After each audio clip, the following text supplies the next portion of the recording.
stop, never quit. Never allow anyone to talk you out. तेरी कोई औकात नहीं है, तू कुछ नहीं कर सकता। लोगों ने कहा और आपने मान लिया, यही आपकी सबसे बड़ी गलती है। बस एक बात याद रखना, तुझसे तो ना हो पाएगा। तू अपनी औकात से ज्यादा बड़े सपने देख रहा है। जितनी चादर हो पैर उतने ही पसारने चाहिए। जब ये लाइनें आप लोग अपने आसपास वालों से सुनते हो, स्पेशली अपने रिश्तेदारों से और अपने घर वालों से सुनते हो ना, तो हमारी हिम्मत डाउन होने लगती। हमको अपने आप पे एक सेल्फ डाउट आने लगता है। हम ये सोच में पड़ जाते हैं कि मैं किसी लायक भी हूं क्या। अगर आपके साथ भी ऐसा कभी भी कुछ हुआ है या हो रहा है, तो आज की कहानी बड़े ध्यान से सुनना, यह आपको बहुत काम आएगी। तो हुआ कुछ यूं कि एक जंगल में एक बरगद का पेड़ था और उस पेड़ पे चील ने अंडे दे रखे थे और उसी पेड़ के नीचे जंगली मुर्गी ने भी अंडे दे रखे थे। एक दिन हवा का बहाव आया और एक चील का अंडा नीचे गिर के मुर्गी के अंडों के साथ मिक्स हो गया। अब समय बीता, अंडे फूटे, वो चील का बच्चा भी बाहर आया, पर वो तो मुर्गी के अंडों के साथ था। अब वो ये सोचते हुए बड़ा हुआ कि वो तो मुर्गी है। अब वो वही करता जो कि मुर्गियां करती थी। वो उतना ही उड़ सकता था जितनी मुर्गियां यूजुअली उड़ती हैं। और आपको तो ये पता ही है कि मुर्गियां ज्यादा उड़ नहीं सकती।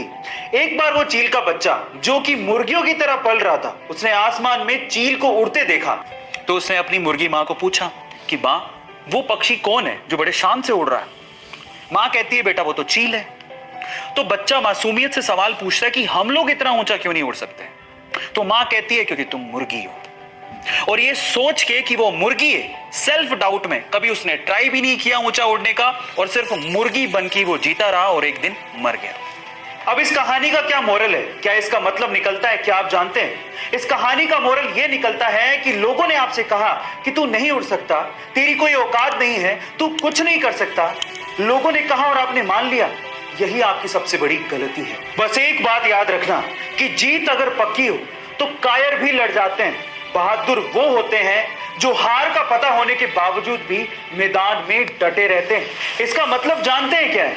इसका मतलब यह है कि लोग तुम्हें तुम्हारी असलियत बताएंगे, तुम्हें तुम्हारी औकात याद दिलाएंगे, तुम्हें ये कहेंगे कि तू ये नहीं कर सकता, तेरी औकात के बाहर है। उनकी बातें सुन के ना तुम्हें खुद को सेल्फ डाउट आने लगेगा कि तुम्हारी हार निश्चित है, तुम ये नहीं कर पाओगे। उसके बावजूद भी, उनकी बातों को सुनने के बाद भी अगर तुम अपने सपनों को ना छोड़ो और उसके लिए लड़ो और उसको पूरा करने के लिए अपनी जी जान लगा दोगे ना, तो इंसान तो क्या, भगवान भी तुम्हें तुम्हारे सपनों को पूरा करने से रोक नहीं पाएगा। इसलिए जब लोग आपको आपकी औकात बताने की कोशिश करें ना, तो उनको ये कहना कि मैं नहीं बदलूंगा अपने सपनों को, अपनी औकात से मेल कराने को। मैं बदलूंगा अपनी औकात को ताकि वो मेरे सपनों से मेल खाएं।